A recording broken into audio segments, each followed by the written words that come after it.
Hi, I'm recording this just so I can pretty much watch it back, see my thought process behind the plays I do, and kind of like try to learn from them. This will probably mostly be done with either replays or live duels with commentary. But for this, I'm currently playing the Duelist Cup, and I'm playing Orcust Fiendsmith Millennium. It's not like an extremely strong deck in the current format, but it's one that I like. So this is just gonna show kind of like an uninterrupted board. So I start with Golem to get Wedju Temple, and then I'm gonna use the Wedju Temple, put Harper into the back row. This is probably like my favorite engine to use with Orcus until the new support hits, because it's like an easy way to unbrick yourself from Orcusts that don't really start your combo or do anything in the hand. Since you can put them there, I play Doom Dragon to just extend into Zombie Vampire with the level 8 Millennium card. So I summon him, add him. Since I didn't use him, I can put him into the back row, make Doom Dragon into Zombie Vampire, Vampire Mill to see what my opponent's playing, and to try to hit good stuff. I got lucky, hit Gear Suit and Symbol Skeleton, so that basically like fully sets me up. I hit Elzette, so I knew it was either White Forest or Chimera.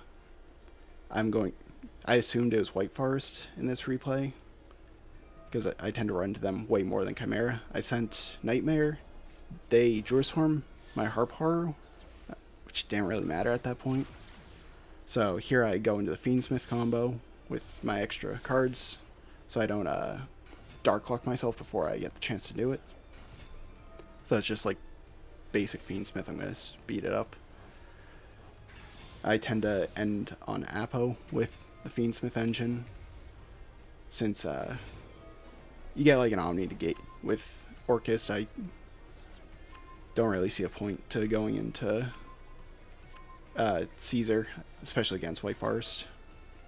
So here I go into Apo, and then I burn them because no point not to. And now I do my Orcus stuff. I boost Apo, thinking that the boost would work for the negate, but it turns out it doesn't. I didn't know that ruling at the time.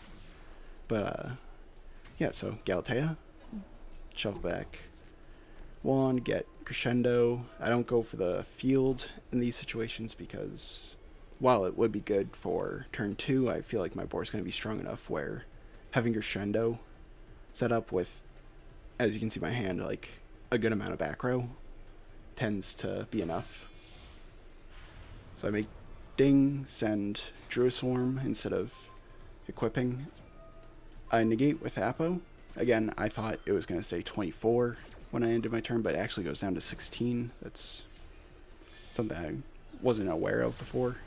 I turn Ding into IP because I have Symbol Skeleton to bring back Galatea. Set 3, pass.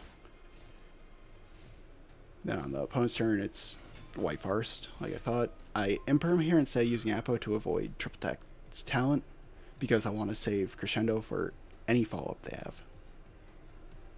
So I Imperm. I also didn't want Apo because then they could just battle phase swing. Turns out they had Tails, so it was a good thing I waited. Crescendo banishes this, which also cuts off them getting it back at any point. But that was enough to finish the game.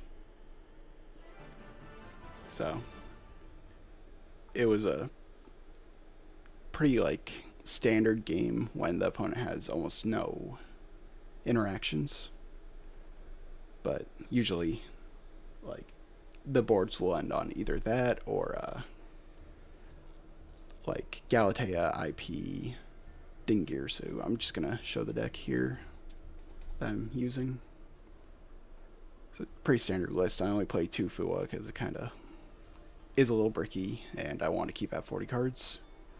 So thanks for watching.